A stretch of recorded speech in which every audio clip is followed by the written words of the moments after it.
নমস্কার বন্ধুরা, তোমরা কেমন আছো? আশা করি ভালোই আছো। মিষ্টুর রান্নাঘরে তোমাদের স্বাগত জানিয়ে শুরু করছি আমার আজকের রেসিপি। আমার আজকের রেসিপি হলো বাইং মাছ। বাইং মাছের আমি কিভাবে রান্না করি তাই আজ তোমাদের সঙ্গে শেয়ার করব।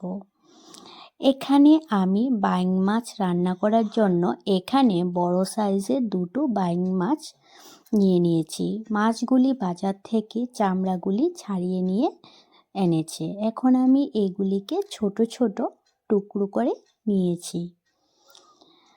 মাছটা আমি আলু দিয়ে রান্না করব। মাছটা কিভাবে রান্না করি তাই আজ তোমাদের সঙ্গে শেয়ার করছি। তোমরা পুরো ভিডিওটা দেখতে থাকো। প্রথমে আমি মাছগুলির মধ্যে পরিমাণ মতো দিয়ে দিলাম নুন, আর তারপর দিয়ে দেব হলুদ গুঁড়ো। নুন হলুদ দিয়ে মাছগুলি খুব ভালোভাবে মেখে নেব। মাছের মধ্যে নুন হলুদ দেওয়া হয়ে গেছে, তারপর দিয়ে দেব সামান্য পরিমাণ সর্ষের তেল। দিয়ে তেল নুন হলুদ দিয়ে মাছগুলি মেখে নেব। মাছগুলি আমার মাখা হয়ে গেছে। মাছগুলি নুন হলুদ মেখে নেওয়ার পর এখন আমি মাছের মধ্যে শুকনো সিমের বিচি দেব। এর জন্য এখানে আমি শুকনো সিমের বীজ নিয়েছি। এদিকে গ্যাসে একটা কড়াই বসিয়ে দিয়ে এখন আমি এই শুকনো সিমের বীজগুলি ভেজে নেব। গ্যাসের আঁচটা মিডিয়ামে রেখে তারপর আমি সিমের বীজগুলি ভেজে নেব। সিমের বীজগুলি থেকে যখন খুব সুন্দর একটা গন্ধ বের হবে তখনই বুঝে নিতে হবে যে সিমের বীজগুলি ভাজা হয়ে গেছে। এখানে আমার সিমের বীজগুলি ভাজা হয়ে গেছে। এখন আমি এই সিমের বীজগুলি একটা কুকারের মধ্যে দিয়ে দিচ্ছি। সিমের বীজগুলি কুকারের মধ্যে দিয়ে দেব অল্প পরিমাণ জল। আমি এখন এই সিমের বীজগুলি সেদ্ধ করে নেব। এর জন্য এখানে কুকারের মধ্যে সিমের বীজগুলি দিয়ে দিলাম অল্প পরিমাণ জল। তারপর কুকারের ঢাকনাটা লাগিয়ে তারপর আমি কুকারটা গ্যাসে বসিয়ে দেব সিমের বীজগুলি সেদ্ধ হওয়ার জন্য। এদিকে গ্যাসে একটা কড়াই বসিয়ে দিয়ে দিলাম পরিমাণ মতন সর্ষের তেল। তেলটা গরম হয়ে গেছে, তারপর এর মধ্যে দিয়ে দেব সামান্য পরিমাণ নুন। নুনটা এখানে দিয়েছি যাতে মাছগুলি কড়ার মধ্যে লেগে না যায়, খুব সুন্দরভাবে যাতে উল্টে যায়, এই জন্য আমি এখানে সামান্য পরিমাণ নুন দিয়েছি। নুন দেওয়ার পর এখন আমি একে একে সবগুলি মাছ তেলের মধ্যে দিয়ে দিচ্ছি। মাছগুলি এখন আমি লাল লাল করে ভেজে নেব। মাছগুলি ভাজতে কিছুক্ষণ টাইম নেবে। এই মাছগুলি ভাজতে কিছুক্ষণ টাইম নিয়ে এই জন্য গ্যাসের আঁচটা মিডিয়ামে রেখে খুব ভালোভাবে মাছগুলি লাল লাল করে ভেজে তুলে নেব। মাছগুলি আমার ভাজা হয়ে গেছে। এখন আমি মাছগুলি প্লেটে নামিয়ে নিয়েছি। সবগুলি মাছ একসাথে ভাজা হবে না, সেই জন্য প্রথমে কিছু মাছ ভেজে নিয়েছি। তারপর এই মাছগুলি ভেজে নেওয়ার পর এখন আমি তেলের মধ্যে বাকি মাছগুলি দিয়ে দিচ্ছি ভাজার জন্য। এইভাবে আমি সবগুলি মাছ লাল লাল করে ভেজে তারপর নামিয়ে নেব। বাকি মাছগুলিও ভাজা হয়ে গেছে। এখন আমি বাকি মাছগুলিও প্লেটে নামিয়ে নিচ্ছি। এখন আমি এই মাছ ভাজার তেলের মধ্যে আলু ভেজে নেব। মাছটার মধ্যে আমি আলু দেব। এর জন্য এখানে আমি ছোট ছোট টুকরো করে আলু কেটে নিয়েছি। এখন আমি এই আলুগুলি তেলের মধ্যে দিয়ে দিচ্ছি। আলুগুলিও আমি লাল লাল করে ভেজে তুলে নেব। আলুগুলি দেওয়ার পর এখন আমি এর মধ্যে দিয়ে দিচ্ছি পরিমাণ মতো নুন, আর দিয়ে দেব পরিমাণ মতো হলুদ। নুন হলুদ দেওয়ার পর এখন আমি আলুগুলি হালকা নেড়ে চেড়ে তারপর আমি একটা ঢাকনা দিয়ে ঢেকে দেব 2-3 মিনিটের জন্য। যাতে আলুগুলি খুব ভালোভাবে সেদ্ধ হয়ে যায়, তাহলে রান্নার সময় তাড়াতাড়ি হবে। 2-3 মিনিট পর ঢাকনা তুলে নিয়েছি। এখন আমি আলুগুলি সেদ্ধ হয়ে গেছে। এখন আলুগুলি আমি লাল লাল করে ভেজে নামিয়ে নেব। আলুগুলি ভাজা হয়ে গেছে। এখন আমি আলুগুলি প্লেটে নামিয়ে নিচ্ছি।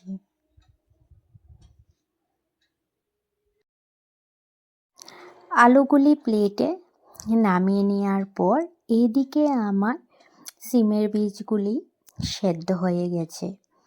এখন আমি কুকার থেকে সিমের বীজগুলি নামিয়ে নেব। সিমের বীজগুলি বাটিতে নেয়ার পর এখন আমি সিমের বীজগুলি খোসা ছাড়িয়ে নেব।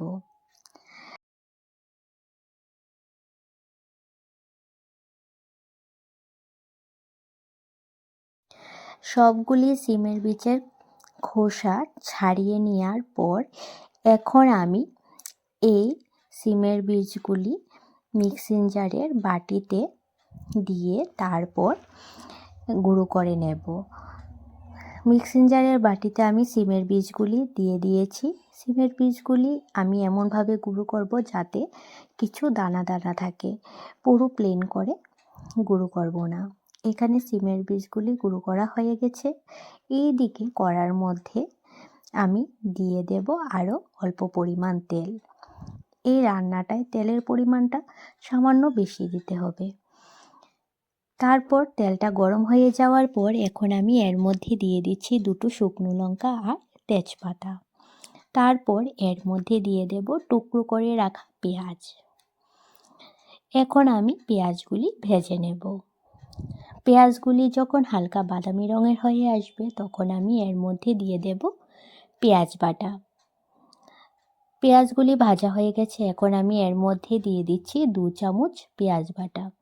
পেঁয়াজ বাটাটা দেওয়ার পর এখন আমি পেঁয়াজ বাটাটাও খুব ভালোভাবে ভেজে নেব।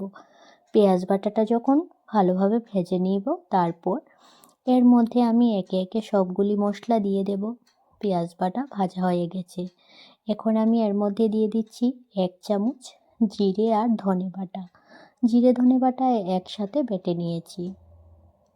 তারপর দিয়ে দিলাম এখানে 1 চামচ আদা বাটা। তারপর দিয়ে দেব এখানে 1/2 চামচ রসুন বাটা। তারপর ঝালের জন্য এখানে দিয়ে দিচ্ছি কাঁচা লঙ্কা বাটা। এখানে আমি 2 চামচ কাঁচা লঙ্কা বাটা দিয়ে দিয়েছি। ঝালটা তোমরা তোমাদের পছন্দ মতন কম বেশি দিতে পারো।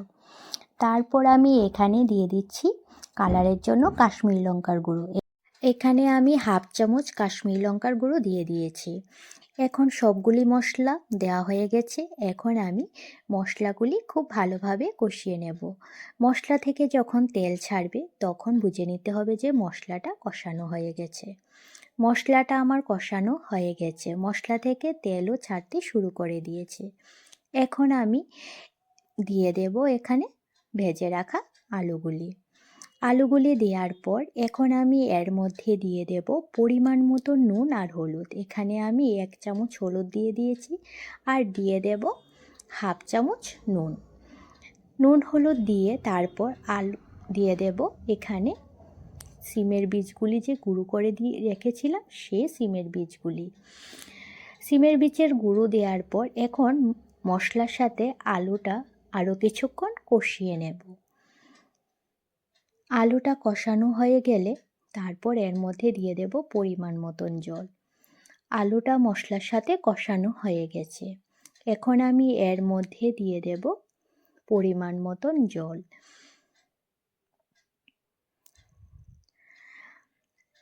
এখানে আমি জল দিয়ে দিয়েছি। এখন খুন্তি দিয়ে নেড়ে চেড়ে ঝোলটা ফোটা পর্যন্ত অপেক্ষা করব। ঝোলটা যখন ফুটে আসবে তখন আমি এর মধ্যে দিয়ে দেব ভেজে রাখা মাছগুলি। ঝোলটা ফুটে এসেছে।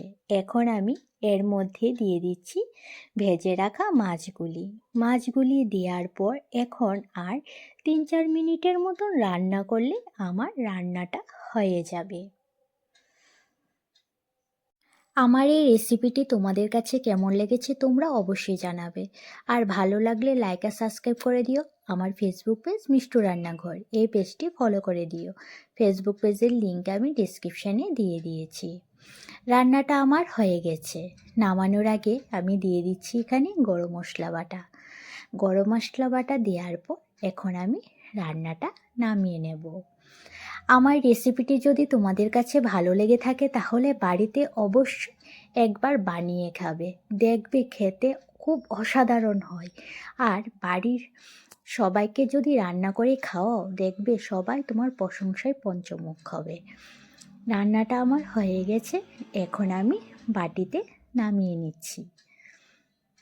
আমার সম্পূর্ণ ভিডিওটা দেখার জন্য তোমাদের অসংখ্য ধন্যবাদ।